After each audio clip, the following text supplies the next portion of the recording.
Hello and welcome to North Country Matters. My name is Donna Seymour. I'm a member of the St. Lawrence County League of Women Voters, one of the civic partners for our show.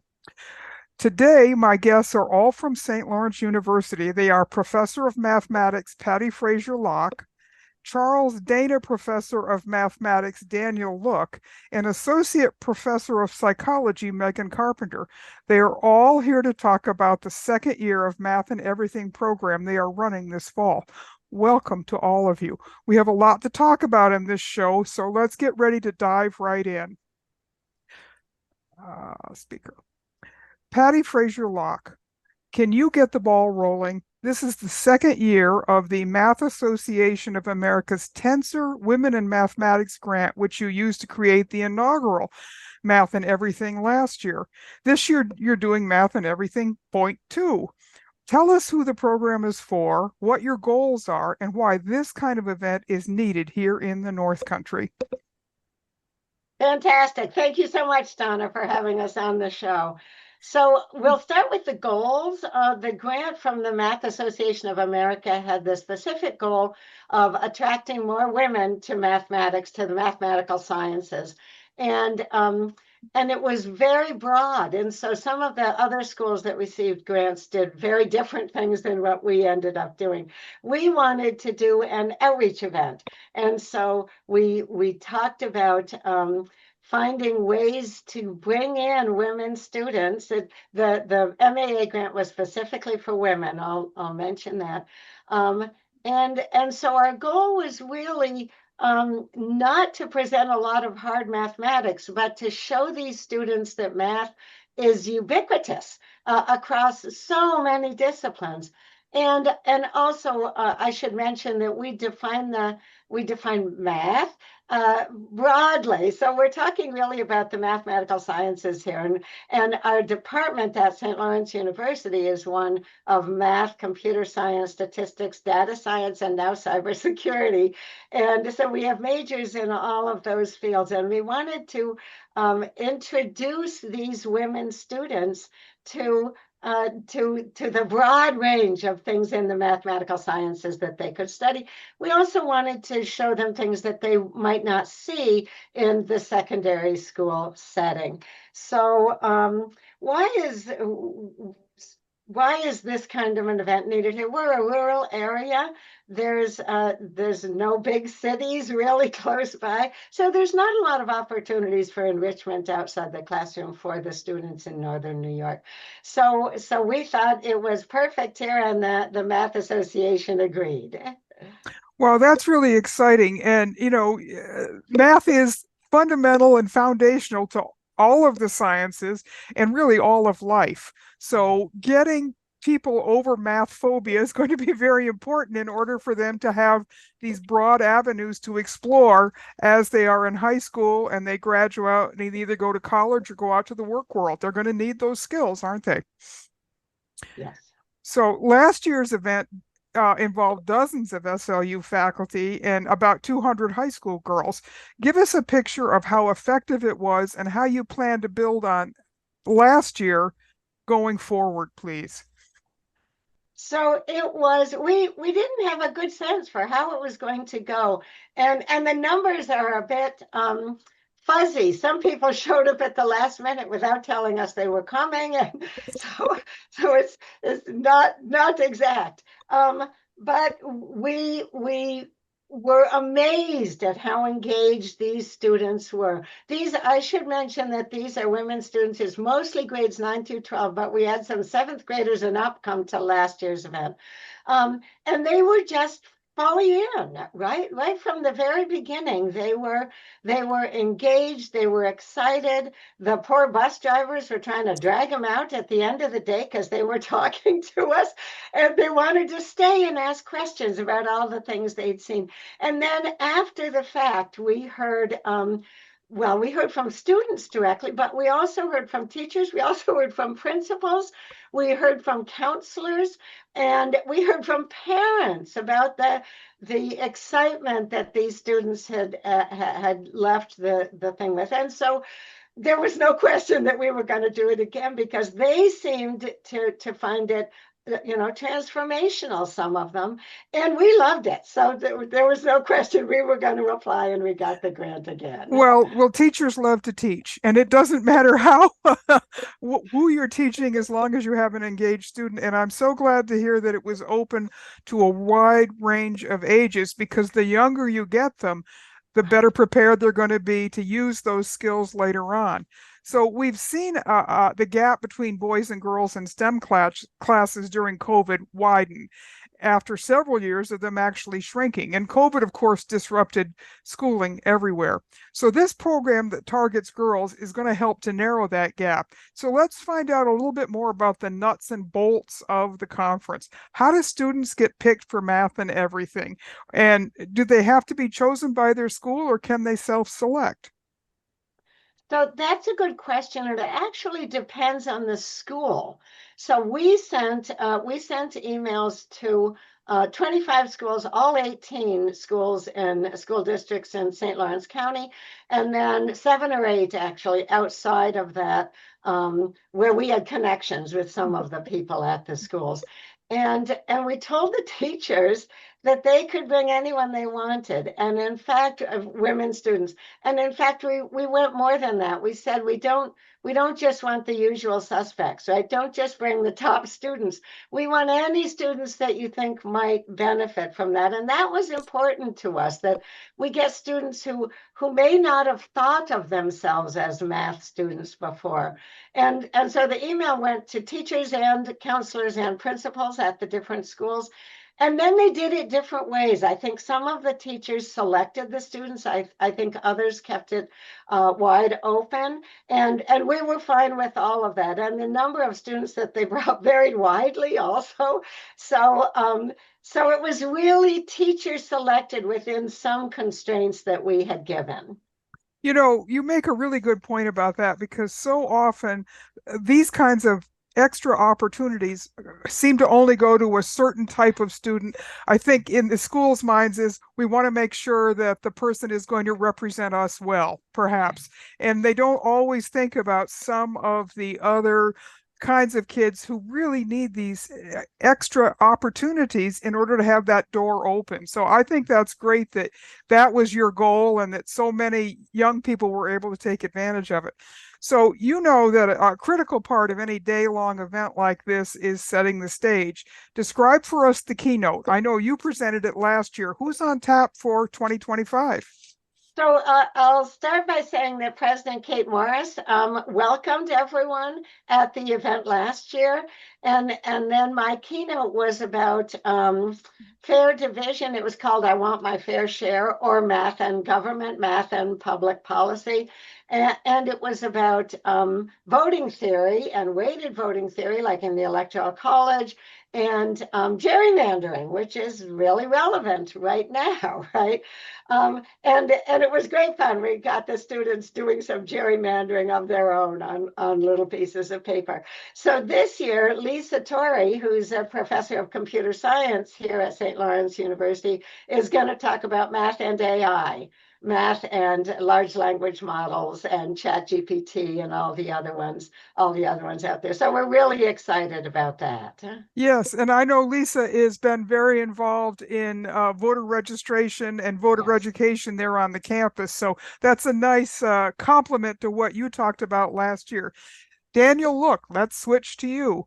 Okay. Math and Everything is designed to let the participants learn about how math intersects with a multitude of other disciplines. You've set up the event with concurrent successions. How many presentations will there be this fall, and how many of them can the girls who attend actually take in?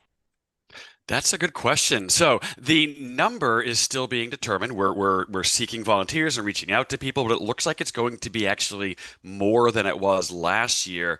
And last year we had 19 of these different concurrent sessions given predominantly by women faculty from around the St. Lawrence University campus. The women attending can go to 3 of these. So they have either 2 of them back to back, then lunch, then a third, or 1, then lunch, then 2 more. So we had to split it up because we had way more people than we were expecting at like 200 odd students. We couldn't put them all on lunch at once. So And, that and so, actually yeah, That's a nice problem to have. It really was. So, and obviously what you are also doing with the people who are presenting is they're actually acting as role models because they're women in the sciences, they're women in math, they're doing things. So they're great role models for the girls who come to take part, aren't they? They are, and that's part of why we were so excited. We have this wealth of amazing talent at St. Lawrence University, and putting these panels together was pretty incredible as well to realize like, oh, okay, I didn't understand the mathematics that you were using or how you were using it myself as a mathematician. So I don't know if these young women are going to know there's math in this field. And we required that all of them be interactive. We did not want the students sitting and listening to a lecture. Rather, it was, 5, 10 minutes of introduction, then they get their hands dirty. They do stuff. That sounds extremely valuable because that's how you get people engaged is they realize this is something a practical thing that I can use every day. So that's great. Can you give us some examples of what a session is like just to kind of whet people's appetites? Sure, and they varied greatly. So in terms of what they're like when you're actually taking it, like I had mentioned, very interactive and kind of introducing the theme and then moving into activities. And the activities that the types of sessions we had, looking at last year's, we had math in the brain, which is how math can help us understand neuroscience. We had math and activism, so critical and creative uses of what we call complex networks. Math and physics, looking at microgravity and how it affects your cells. And then things like math and magic, right? So using mathematics to explain what we might consider magic tricks. Math and epidemiology. So how do diseases spread? And we played a game where they roll dice and figure out disease spread. So it's really coming from all across campus. Math and TV, we're using statistics to analyze different aspects of TV and sports analytics. It was really just the full ball. I could read them all, but there were a lot of them. And we also had not only the academics, but there was also I should mention, a special session for the counselors and teachers on like the state of mathematics currently, because it's getting confusing with data science and math and applied math and engineering. And we also had a session for the students called Math in College, which was a panel of our current women students majoring in the mathematical sciences there to answer questions and offer their perspective to the students. So again, it's the sort of thing that they are seeing not only how this is applies on the campus and with teachers, but also how these people have former students have taken this out into the world and been able to use their skills in their professions, correct? Yes, there's actually kind of three stages of exposure they're getting to. Awesome. One of them is our students, right? So they are current. They're where the attendees will be in 2 or 3 years potentially. And then we had an alumni panel made up of recent alumni within the last like 5 to 10 years. Again, women who have gone on to varied careers that can show those students where they might be in 10 years or 15 years. And then we had our faculty as well who were bringing their expertise. Wow, thank you. Just when Patti was explaining the various aspects of department that fall under mathematics, cybersecurity is not something anyone would have thought about even a few years ago as being a math applied career, is it? No, it is not. That's that, and even data science. We're St. Lawrence University has been kind of consistently ahead of the curve in some of these things for a liberal arts college, offering a statistics degree. When we first had our stats major, there weren't a lot of liberal arts colleges doing that. Same with data science and cybersecurity. I think is even more rare, especially at a liberal arts college. But we had the perfect combination of talent with our brilliant computer scientists and statisticians and mathematicians. Smash all that together, and you get some great majors. I have to ask this question. You involved a lot of faculty last year. Were more faculty interested in participating this year? Is it the sort of thing that people really want to be able to be part of? They really do, and I think Megs can speak to this a little bit later on with survey results and things that happened after the conference. But we had a lot of people reach out and say either I would love to be included next year. Here's the stuff that I do, or you asked me this year and I was unable to, but now I really want to make sure I put this as a priority next year. I think some people were expecting 25 to 30 people to show up and weren't realizing it would be like 250, and all of a sudden you have a much bigger impact, and so that becomes visible, and people want to partake in that. That is such good news because that you're exactly right. It's when you do as much work as one of these events takes, and then to have it mushroom is so rewarding. So, Megan, let's turn to you next. Doing an assessment to measure the impact of this event on student attitudes and goals is always needed, and it helps in the post-grant process, which all grants want to know that their money was well spent. So how does that work for math and everything?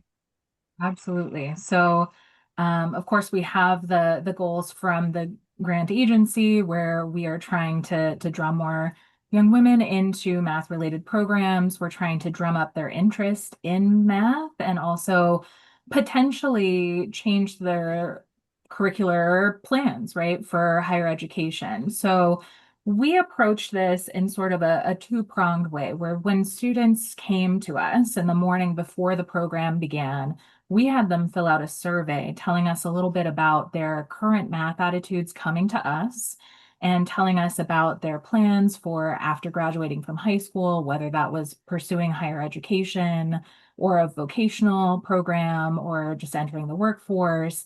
And also telling us if they're going into higher education or continuing education, what's the likelihood that they would pursue a math related degree or program. So we had that initial data that told us that those students who came to our program had mostly positive attitudes about math coming in, which was great to see. It seemed like they found it an interesting field, something that they enjoyed participating in. But we're really interested in what happens after you spend the entire day with us, right? In this really incredible program where you're learning about how math extends to everything, right? Literally. So after students did the full day event, they're going to these concurrent sessions, they're attending the keynote, they're attending the career panel at the end of the day. We had them fill out another survey where we asked them if they had any kind of changes in their attitudes towards math after this day-long program. We again asked them about whether they would consider pursuing math-related programs in continuing education. And we asked them for just open-ended feedback because, of course, it's not only that we want to know, did we change their attitudes at all in a positive way? We also want to know for our own practices as we continue this program, how can we expand or kind of deepen our offerings? And so we did see that there was a shift in attitudes where even though the students came to us with a mostly positive attitude towards math, they did report having more positive attitudes towards it at the end of the day. They did also report an increase in wanting to pursue math in higher education after the 1 day long event. I mean, it's not just a day long. There was a lot that went into it, but they did have an increase in thinking about pursuing it in higher education, whether it was math specifically as a major or statistics or something related to that. And they gave us a lot of wonderful feedback that was overwhelmingly positive about what a wonderful experience it was and how fun it was, and gave us lots of fun ideas moving forward. And it was really, I think, affirming for us to see that this program we had created was a great experience. You know, you just mentioned a word that's really important, which is when you're engaging people, if they can learn and have fun, you know you're going to be successful. And that's, of course, part of the hands-on part of it, isn't it? That they were actually doing something. And those opportunities are priceless because they are things that people they'll take for the rest of their lives. They'll look back on that day and say, you know, this was such a great event. This was so worthwhile. I'm so glad I did it. Are you looking for repeat students this year? Yeah, we're not like prohibiting anyone who participated last year from Okay. coming. All are welcome, right? It's open arms, come and take part again. We'll have some new offerings this year that weren't available last time. And Dan had mentioned we had 19 sessions last time and people had to choose 3. So even though a lot of those sessions will be offered again, students just barely dip their toes in. So if we have repeats, which I'm hoping we will, they'll get to do some new things this time. Well, if you're a 7th grader taking this and you do it every year until you graduate, you probably will just barely have a chance to do everything, right? Yeah, absolutely. That's great. So I'm interested, Megs, you are a psychologist, not a mathematics professor. How did you get involved in this program? What was what interested you in it? Yeah, that's a nice question. So I'll say that Patti and Dan were both really the major drivers of this program to begin with. They invited me to take part in it a little bit after the initial planning phase and getting the initial grant funds. For myself, I am a social psychologist and I focus on issues related to gender and sexuality. I teach a course at St. Lawrence about psychology of gender.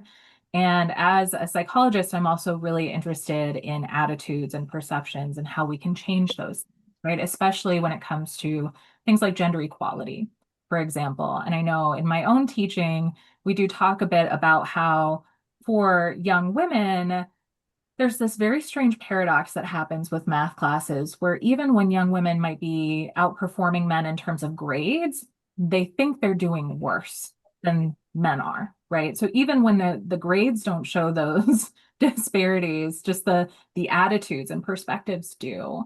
And we know that when people feel nervous about their performance in things like math, or when they feel like an imposter, like it's not a field for them, that they're not going to continue pursuing that in higher education. And we know that a lot of math-related fields are higher paying, right? And so thinking about women in the North Country and about the economic side of this and creating opportunities and maybe greater economic opportunities, particularly for North Country young women, that I think is a big draw for me in encouraging how if you pursue a math-related field, that might change your life, right? And so trying to reduce the barriers and the anxieties people feel in pursuing those fields or those feelings of imposter syndrome coming into it, I think is just really important and attracts me as a psychologist to this program. That is so well said. And of course, the way to get proficient at anything is practice, practice, practice, and exposure. So this is just a terrific program for that. Patti, let me switch back to you. So I know you have special programming, you mentioned earlier, for teachers and counselors who come with the students from high schools. These individuals play a critical role in helping guide students into the STEM fields. So how do you support them? So there's really 2 ways. We had the session on campus, the first concurrent session. The teachers and counselors and principal came in and spoke with us, and it was more about how broad the mathematical sciences are, and also that it's not just engineering, right? Interest in mathematical sciences is actually quite different than students who have a particular interest in engineering. But for a lot of counselors, if a student says, oh, I like math, it's an automatic, oh, well, maybe you should look at engineering, when in fact, the data really clearly show that the liberal arts schools do a better job of getting people into the mathematical sciences pipeline. So we talked about that. We also talked about the different ways that calculus is taught at different schools, which resonated to them, because of course, these are great teachers. Their students come back and talk to them, not always favorably about their calculus classes, unless they went to St. Lawrence, but that's another story. But we supported the students in a separate way too, and this was also part of the grant. So we had the day-long on-campus event, but we also sent out about once a month after that to all the schools that had participated. We called it a class in a box. All right. So it was something that they could do with the math club, or that they could just plug into their course if they needed a day, or if they were going to be gone and have a substitute. So it consisted of a video of explaining what was going on, and worksheets and manipulatives and whatever else was needed to have an interactive 35 to 40-minute session on math. So that was kind of fun, and our different people in our department created these things. And so we sent those out. We're in the process. We're going to add to it this year. We don't yet have a website with these materials linked to it, but that is the plan going forward. That is, there must be substitute teachers who are singing your praises because of having that kind of material available. So let's talk about this fall's conference, the date, the application process, who to contact for more information. Give us that kind of bedrock information for students and schools. So we made a few changes from last year, not many changes to the content other than adding things, but we learned that last year was September 20th, and that was just too late for some students to get organized with buses and things. So this year's is November 14th, Friday, November 14th. Put that on your calendars. Any teachers and counselors out there. And we think that'll enable more schools to attend if we can manage them all.